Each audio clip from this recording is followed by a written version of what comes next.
Hello, it's Humanities. Today we're talking about why it makes sense to pay attention to politics, why take an interest in politics, and why try to understand it.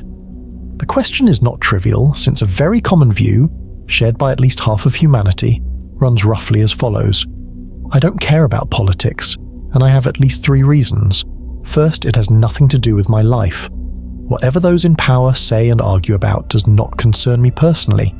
Which party wins, who becomes president, none of it matters. The same goes for ministers, prime ministers, not to mention mayors, governors, and other minor officials. Second, politics does not interest me, because nothing can be changed anyway. We are small people, they are big people, and they are the ones who decide. Anyone who disagrees simply refuses to admit their objective powerlessness.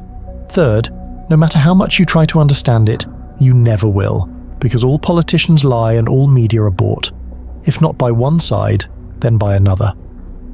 This attitude must be overcome. The reason is simple. Our ideas about the world determine our behavior within it. In this case, the idea is not to read, not to watch, and not to listen. In practice, this means silence. And if we are silent, it is as if we do not exist. This is true both in everyday life and in political life. If you say nothing, others assume that everything suits you since silence is taken as consent. One may recall the well-known words of Nicholas I.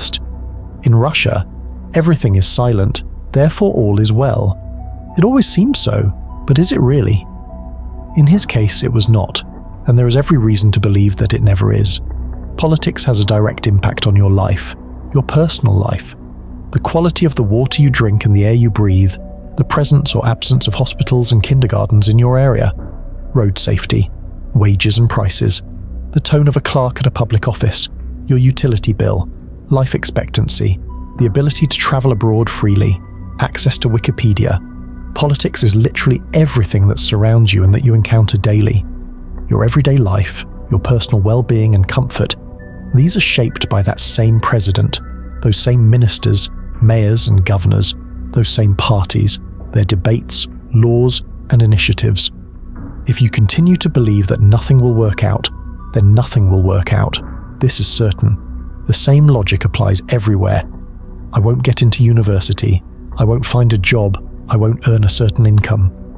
To be realistic, perhaps it indeed will not work out, but the truth is trivial. If you do not try, you will never know. It is always worth trying, because if you do not try, there is no chance at all.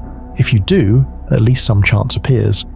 In this case, it is worth taking an interest in politics, because otherwise there is no hope for positive change. Understanding politics is no more difficult than writing competently. It requires some effort and preparation, but it is accessible to anyone. 2 things are essential. First, define your political views. This makes it easier to analyze reality. Are you on the right or the left?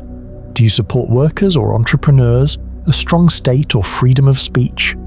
Or perhaps you reject these oppositions altogether? This must be decided personally.